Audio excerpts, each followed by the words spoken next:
ಮೇಘ ಮತ್ತೆ ರವಿ ಇಬ್ರು ಕಂಪನಿನಲ್ಲಿ ಕೆಲಸ ಮಾಡ್ತಾ ಇರ್ತಾರೆ. ಇಬ್ರದ್ದು ಮ್ಯಾರಿಡ್ ಲೈಫ್ ತುಂಬಾ ಚೆನ್ನಾಗಿ ನಡೀತಾ ಇರತ್ತೆ. ರವಿ, ಬೇಗ ಕಾಫಿ ತಗೊಳ್ಳಿ. ಮೇಘಾ, ನೀನು ಆರಾಮಾಗಿ ಸ್ವಲ್ಪ ಹೊತ್ತು ನನ್ನ ಜೊತೆ ಕೂತ್ಕೊಂಡು ಕಾಫಿ ಕುಡಿಬಾರ್ದಾ? ನಾನ್ ನಿಮ್ ಜೊತೆ ಆರಾಮಾಗಿ ಕಾಫಿ ಕುಡಿತಾ ಕೂತ್ಬಿಟ್ರೆ ಈ ಮನೆ ಕೆಲಸ ಎಲ್ಲ ಯಾರು ಮಾಡ್ತಾರೆ? ವಾರ ಇಡೀ ಮಾಡಕ್ಕಾಗದೆ ಇರೋ ಕೆಲಸನೆಲ್ಲ ಸಂಡೇ ಮಾಡ್ಕೋಬೇಕಾಗತ್ತೆ. ಈ ಡೀಪ್ ಕ್ಲೀನಿಂಗು ಎಲ್ಲ ಇವತ್ತೇ ಮಾಡ್ಕೋಬಹುದು. ಇವತ್ತು ನಾನು ಮಾಡ್ಕೊಂಡಿಲ್ಲ ಅಂದ್ರೆ ಇನ್ನು ಮತ್ತೆ ಒಂದು ವಾರ ನನಗೆ ಟೈಮೇ ಸಿಗಲ್ಲ. ಸುಮ್ಮನೆ ಹೆಸರಿಗಷ್ಟೇ ಸಂಡೇ ರಜಾ ಅನ್ನೋದು, ಆದ್ರೆ ಸಂಡೇನೇ ಸಿಕ್ಕಾಪಟ್ಟೆ ಕೆಲಸ ಇರತ್ತೆ. ಮೇಘಾ, ಸಂಡೇ ಅಂದರೆ ಕೆಲ್ಸಗಳ ಜೊತೆ ಸ್ವಲ್ಪ ರೆಸ್ಟ್ ಕೂಡ ಮಾಡಬೇಕಾಗುತ್ತೆ. ಹಾಗಾಗಿ ಈ ಥರ ಹರಿಬರಿ ಮಾಡಬೇಡ. ಆರಾಮಾಗಿ ಕೆಲಸ ಮಾಡ್ಕೊಂಡ್ರಾಯ್ತು. ನೀನೊಬ್ಳೇ ಏನು ಎಲ್ಲ ಮಾಡಬೇಡ, ನಾನು ನಿನಗೆ ಹೆಲ್ಪ್ ಮಾಡ್ತೀನಿ. ನಾನೇ ಹೋಗಿ ನಿನಗೂ ಒಂದು ಕಪ್ ಟೀ ತೊಗೊಂಡು ಬರ್ತೀನಿ. ಇಬ್ಬರು ಒಟ್ಟಿಗೆ ಕೂತ್ಕೊಂಡು ಆರಾಮಾಗಿ ಟೀ ಕುಡಿದ್ಬಿಟ್ಟು ಆಮೇಲೆ ಇಬ್ಬರು ಸೇರಿಕೊಂಡು ಕೆಲಸ ಶುರು ಮಾಡೋಣ. ಏನು, ನೀವು ನನ್ನ ಜೊತೆ ಮನೆ ಕೆಲಸ ಮಾಡ್ತೀರಾ? ಯಾಕೆ ಮಾಡಬಾರ್ದು? ನನ್ನ ಹೆಂಡತಿ ಒಬ್ಬಳೇ ಇಷ್ಟೆಲ್ಲ ಕೆಲಸ ಮಾಡುವಾಗ ನಾನು ಹೇಗೆ ನೋಡ್ಕೊಂಡು ಸುಮ್ಮನೆ ಇರೋಕ್ಕಾಗುತ್ತೆ? ಅಟ್ಲೀಸ್ಟ್ ಒಂದಿನಾದರೂ ನಾನು ನಿನಗೆ ಹೆಲ್ಪ್ ಮಾಡ್ಬೋದಲ್ವಾ? ದಿನ ಅಂತೂ ನನಗೇನು ಮಾಡೋಕ್ಕಾಗಲ್ಲ. ಅಟ್ಲೀಸ್ಟ್ ಸಂಡೇನಾದರೂ ನಿನಗೆ ಸ್ವಲ್ಪ ಸಹಾಯ ಮಾಡ್ತೀನಿ. ಸರಿ, ಆಯ್ತು. ಮೇಘ ಮತ್ತೆ ರವಿ ಇಬ್ರು ಆರಾಮಾಗಿ ಕುತ್ಕೊಂಡು ಕಾಫಿ ಕುಡಿತಾರೆ. ಇದಾದ್ಮೇಲೆ ರವಿ ಮೇಘಾಗೆ ಮನೆ ಕೆಲಸದಲ್ಲಿ ಸಹಾಯ ಮಾಡೋಕ್ ಶುರು ಮಾಡ್ತಾನೆ. ರವಿ ಕ್ಲೀನಿಂಗ್ ಕೆಲಸ ಮಾಡ್ತಾ ಮಾಡ್ತಾ ಟೈಮ್ ಆಗಿದೆ ಗೊತ್ತಾಗ್ಲಿಲ್ಲ. ಆಗ್ಲೇ ಊಟದ ಸಮಯ ಆಗೋಯ್ತು, ಇನ್ನೂ ನಂದು ಅಡುಗೆನೇ ಆಗಿಲ್ಲ. ಅದ್ರ ಜೊತೆ ಬಟ್ಟೆ ಕೂಡ ವಾಶ್ ಮಾಡೋದು ಹಾಗೆ ಬಿದ್ದಿದೆ. ಒಂದು ಕೆಲಸ ಮಾಡು ಮೇಘಾ, ನೀನು ಹೋಗಿ ಅಡುಗೆ ಮಾಡು, ನಾನು ಬಟ್ಟೆ ವಾಶ್ ಮಾಡಿಬಿಡ್ತೀನಿ. ಸರಿ, ಹಾಗೆ ಮಾಡೋಣ.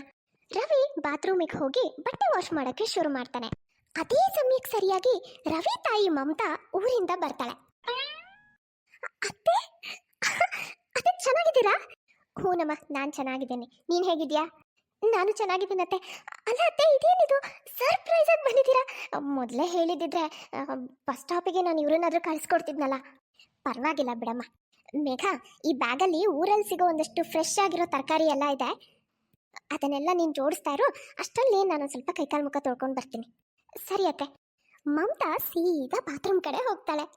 ಬಾತ್ರೂಮಿಗೆ ಹೋದವಳು ಮಗ ಬಟ್ಟೆ ಒಗಿತಾ ಇರೋದು, ಅದರಲ್ಲೂ ಸೊಸೆ ಬಟ್ಟೆನೂ ಒಗಿತಾ ಇರೋದನ್ನ ನೋಡ್ಬಿಡ್ತಾಳೆ. ಅಯ್ಯೋ ಅಯ್ಯೋ ಅಯ್ಯೋ ದೇವ್ರೆ, ನಾನಿದು ಏನ್ ನೋಡ್ತಾ ಇದ್ದೀನಿ? ಇದನ್ನೆಲ್ಲ ನೋಡೋಕ್ಕೂ ಮೊದಲೇ ದೇವ್ರು ನನ್ನ ಪ್ರಾಣನಾದ್ರೂ ತಗೋಬಾರ್ದಿತ್ತ. ನನ್ನ ಸೊಸೆ ನನ್ನ ಮಗನ್ನ ಪೂರ್ತಿ ಹೆಂಡತಿ ಗುಲಾಮ್ನನ್ನಾಗಿ ಮಾಡ್ಕೊಂಡು ಬಿಟ್ಟಿದ್ದಾಳೆ. ಯಾವ ಮಗ ತಂದೊಂದು ಬನಿಯನ್ನೂ ತೊಳ್ಕೊಂತಿರ್ಲಿಲ್ವೋ ಅಂಥವ್ನು ಇವತ್ತು ಹೆಂಡತಿ ಬಟ್ಟೆ ಒಗಿತಾ ಇದ್ದಾನೆ. ಅಯ್ಯೋ ದೇವ್ರೇ, ನನ್ನ ಕಣ್ಣಿಂದ ನೋಡಕ್ಕಾಗ್ತಿಲ್ವೇ? ಎಷ್ಟು ನಾಚಿಕೆಗೇಡಿನ ಕೆಲಸ ಇದು.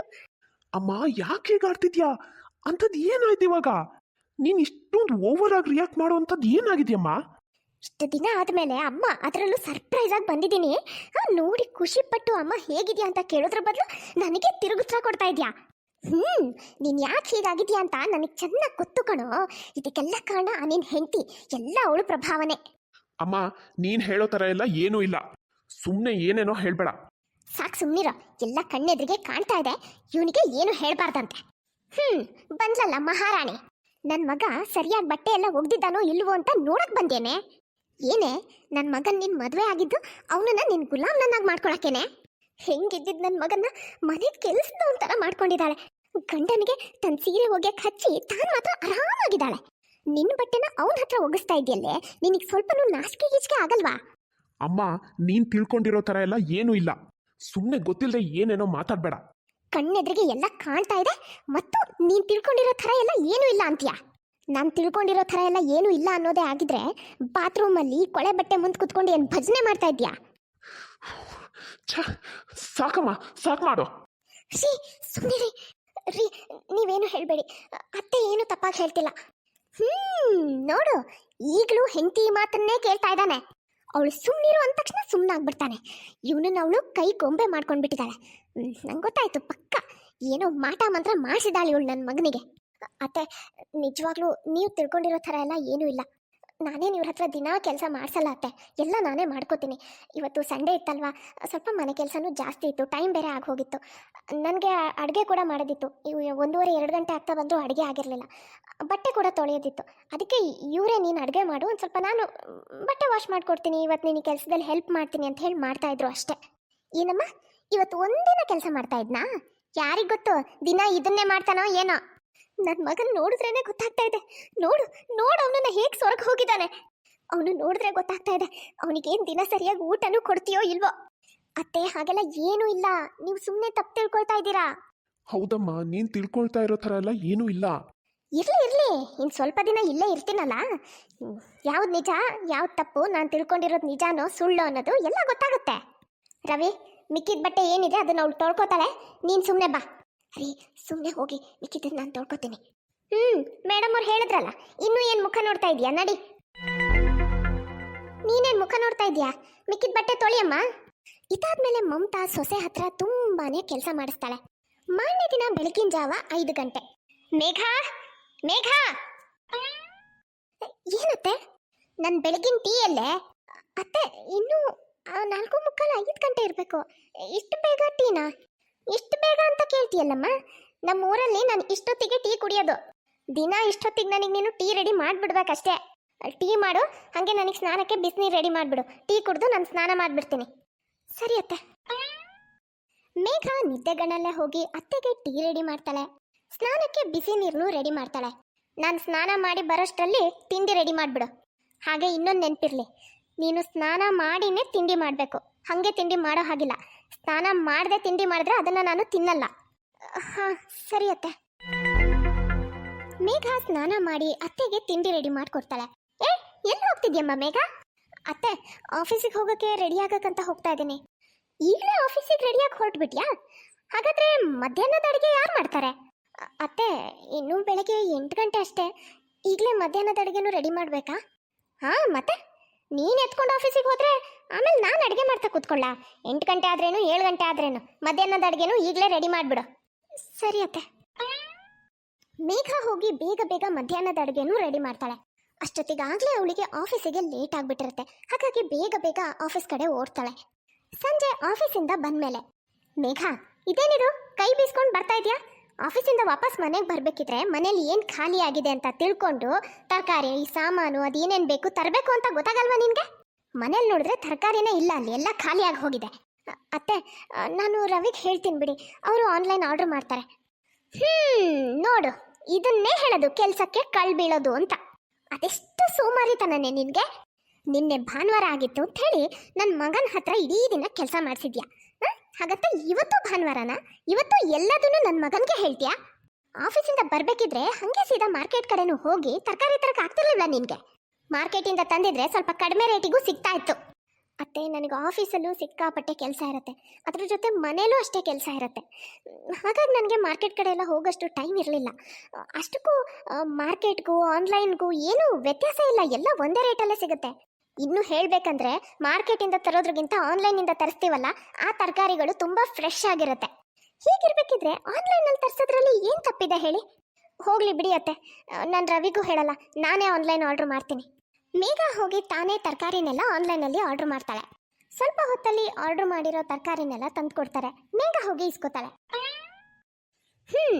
ದೊಡ್ಡವ್ರ ಮಾತಿಗೆ 3 ಕಾಸಿನ ಬೆಲೆ ಇಲ್ಲ. ನಾವು ಎಷ್ಟೇ ಬಾಯಿ ಬಡ್ಕೊಂಡ್ರು ಮತ್ತು ತಮಗೆ ಏನು ಇಷ್ಟನೋ ಅದನ್ನೇ ಮಾಡೋದು. ಒಟ್ಟಿನಲ್ಲಿ ಕೆಲಸ ಆಗಬಾರ್ದು, ಮೈ ಹಣ್ಣಾಗಬಾರ್ದು, ಎಷ್ಟಾಗುತ್ತೋ ಅಷ್ಟು ಕೆಲಸನ ಕಡಿಮೆ ಮಾಡ್ಕೊಳ್ಳೋದು. ಸೋಂಬೇರಿನ ತಂದು ಮೇಘ ಏನು ಮಾತಾಡದೆ ತನ್ನ ಪಾಡಿಗೆ ತಾನು ಮನೆ ಕೆಲಸನೆಲ್ಲ ಮಾಡಿ ಮುಗಿಸ್ತಾಳೆ. ಕೆಲಸ ಎಲ್ಲ ಮುಗಿದ್ಮೇಲೆ ಇನ್ನೇನು ಒಂದು ಸ್ವಲ್ಪ ರೆಸ್ಟ್ ಮಾಡಬೇಕು ಅಂತ ರೂಮಿಗೆ ಬಂದಿರ್ತಾಳೆ. ಏನಮ್ಮ, ಒಂದಿಷ್ಟು ಕೆಲಸಕ್ಕೆ ಆಗಲೇ ಸಾಕಾಗ್ಬಿಡ್ತಾ? ಆಗಲೇ ಬಂದು ರೆಸ್ಟ್ ಮಾಡಕ್ಕಂತ ರೂಮ್ ಸೇರ್ಕೊಂಡು ಬಿಟ್ಟಿದ್ಯಲ್ಲ? ಇಲ್ಲ ಅತ್ತೆ, ಹಾಗೇನಿಲ್ಲ. ಏನಾದರೂ ಬೇಕಿತ್ತಾ ಹೇಳಿ ಅತ್ತೆ? ಏನೋ 1-2 ಕೆಲಸ ಮಾಡಿನೇ ಸಾಕಾಗಿ ಅದೆಷ್ಟು ಕೆಲಸ ಮಾಡಿದಳೋ ಅನ್ನಂಗೆ ರೆಸ್ಟ್ ಮಾಡಕ್ಕೆ ಬಂದಿದ್ಯಾ? ಇನ್ನು ನಾನು ನಿನ್ನ ಹತ್ರ ಏನು ಹೇಳಮ್ಮ? ನಮ್ಮ ಕಾಲದಲ್ಲೆಲ್ಲ ಸೊಸೆ ಅಂದರು ರಾತ್ರಿ ಮನೆ ಕೆಲಸ ಎಲ್ಲ ಮುಗಿದ್ಮೇಲೆ ಅತ್ತೆ ಸೇವೆ ಮಾಡ್ತಿದ್ರು. ಅದೇ ಈಗಿನ ಸೊಸೆ ಅಂದರು ಇದ್ದಾರೆ, ಇವುಗಳಿಗೆ ಗಂಡನ ಸೇವೆ ಮಾಡೋದೇ ಆಗಲ್ಲ ಅಂಥದ್ರಲ್ಲಿ ಅತ್ತೆ ಸೇವೆ ಇನ್ನೇನು ಮಾಡ್ತಾರೆ? ಮೇಘಾ, ನನಗೇನೋ ಅಮ್ಮ ನಡ್ಕೊಳ್ತಾ ಇರೋ ರೀತಿ ತುಂಬ ಅತಿ ಅಂತ ಅನ್ನಿಸ್ತಾ ಇದೆ. ಇರು, ನಾನು ಈಗಲೇ ಹೋಗಿ ಅಮ್ಮನ ಹತ್ರ ಮಾತಾಡ್ತೀನಿ. ಬೇಡ, ದಯವಿಟ್ಟು ನೀವು ಏನು ಮಾತಾಡಕ್ಕೆ ಹೋಗಬೇಡಿ. ನೀವಿಲ್ಲೇ ಇರಿ, ನಾನು ಹೋಗಿ ಅತ್ತೆ ಹತ್ರ ಮಾತಾಡ್ಕೊಂಡು ಬರ್ತೀನಿ. ಅತ್ತೆ, ನಿಮಗೆ ನಾನು ಕೈಕಾಲು ಒತ್ಕೊಡ್ಲಾ? ಹ್ಞೂನಮ್ಮ, ಒತ್ತು ಬಾ. ಮೇಘ ತುಂಬ ಹೊತ್ತವರೆಗೂ ಕೂತ್ಕೊಂಡು ಅತ್ತೆಗೆ ಕೈಕಾಲು ಒತ್ತು ಕೊಡ್ತಾಳೆ. ಅತ್ತೆ, ತುಂಬ ಹೊತ್ತಾಯಿತು, ನಿಮಗೂ ನಿದ್ದೆ ಬಂದಿರಬೇಕು, ಮಲ್ಕೊಳ್ಳಿ ಅತ್ತೆ, ನಾನು ಹೊರಡ್ತೀನಿ. ಏನಮ್ಮ ಹಾಗೆ ಹೊರಟ್ಬಿಟ್ಟೆ? ಕೈಕಾಲು ಒತ್ಬಿಟ್ರೆ ಆಗೋಯ್ತಾ? ಈಗಿನ ಕಾಲದ ಸೊಸೆ ಅಂದ್ರೆ ಹಣೆ ಬರನೇ ಇಷ್ಟು, ಎಷ್ಟು ಹೇಳ್ತೀವೋ ಅಷ್ಟೇ ಮಾಡೋದು. ಅದನ್ನು ಬಿಟ್ಟು ಮತ್ತೆ ಎಕ್ಸ್ಟ್ರಾ ಏನೂ ಮಾಡೋದಿಲ್ಲ. ಅಯ್ಯೋ ಅತ್ತೆ, ಹಾಗೆಲ್ಲ ಏನೂ ಇಲ್ಲ.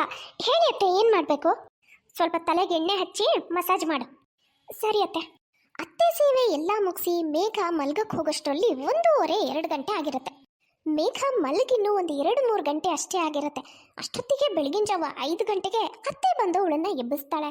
ಇದು ಬರೀ ಒಂದಿನದ ಕಥೆ ಅಲ್ಲ. ಈಗ ಪ್ರತಿದಿನ ಇದೇ ಥರನೇ ನಡೀತಾ ಇರತ್ತೆ.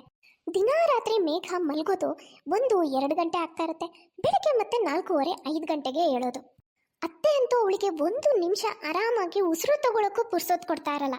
ಮನೆ ಕೆಲಸ, ಹೊರಗಡೆ ಕೆಲಸ ಎಲ್ಲ ಒಬ್ಳೆ ಮಾಡ್ತಾ ಇರ್ತಾಳೆ. ಇಷ್ಟೆಲ್ಲ ಮಾಡಿದ್ಮೇಲೂ ಅತ್ತೆ ಅವಳಿಗೆ ಒಂದಲ್ಲ ಒಂದು ವಿಷಯಕ್ಕೆ ಏನಾದರೂ ಅಂತಾನೆ ಇರ್ತಾಳೆ. ಹೀಗಿರ್ಬೇಕಿದ್ರೆ ಒಂದಿನ ಮೇಘ ಬೆಳಗ್ಗೆ ಹೇಳೋದು ಲೇಟ್ ಆಗ್ಬಿಡತ್ತೆ. ಮಹಾರಾಣಿಗೆ 4 ದಿನ ಬೆಳಿಗ್ಗೆ ಬೇಗ ಎದ್ದು ಕೆಲಸ ಮಾಡಿದ್ದಕ್ಕೆ ಸಾಕಾಗಿ ಹೋಯ್ತೇನ. ಈಗ ನೋಡು ಮತ್ತದೇ ಹಣೆ ಬರ, ಇಷ್ಟೊತ್ತಾದ್ರೂ ಎದ್ದಿಲ್ಲ. ಅತ್ತೆ ಗಂಡನ್ ಬೇಕು ಬೇಡಗಳ ಬಗ್ಗೆ, ಅವ್ರಿಗೆ ಗೌರವ ಮರ್ಯಾದೆ ಕೊಡೋದ್ರ ಬಗ್ಗೆ ಸ್ವಲ್ಪನೂ ಯೋಚನೆನೇ ಇಲ್ಲ ಇವಳಿಗೆ. ನೋಡು ಇಷ್ಟೊತ್ತಾದ್ರೂ ಹೆಂಗ್ ಬಿತ್ಕೊಂಡಿದ್ದಾಳೆ. ಮೇಘ, ಅಮ್ಮಂದು ಯಾಕೋ ತುಂಬಾನೇ ಅತಿ ಆಯ್ತು. ನೀನು ಪ್ರತಿಯೊಂದು ಕೆಲಸನೂ ಮಾಡ್ಕೊಡ್ತೀಯ ಅವರಿಗೆ, ಆದರೂ ನೋಡಿ ಎಷ್ಟು ಮಾತಾಡ್ತಾ ಇದ್ದಾರೆ. ನಾನು ಇತ್ತೀಚೆಗೆ ಗಮನಿಸ್ತಾನೆ ಇದ್ದೀನಿ, ದಿನಕ್ಕೆ ಒಂದು 4 ಗಂಟೆನೂ ನಿನಗೆ ನಿದ್ದೆ ಮಾಡೋಕ್ಕಾಗ್ತಿಲ್ಲ.